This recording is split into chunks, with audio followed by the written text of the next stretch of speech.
लकड़ा के बीच हुआ लकड़ी काट लकड़ा के छीलते का छोटा कर लिया छोटा हाँ छोटा ये अच्छा आ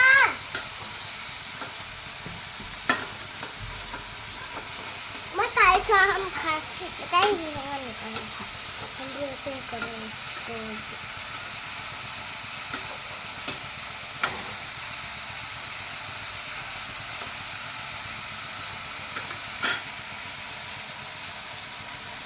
का बनाओ तारू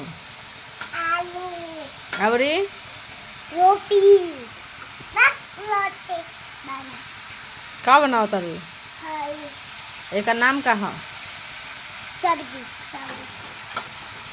काठी के सब्जी है रोटी के हाँ भुजिया भुजिया बनता है के खाई भैया पापा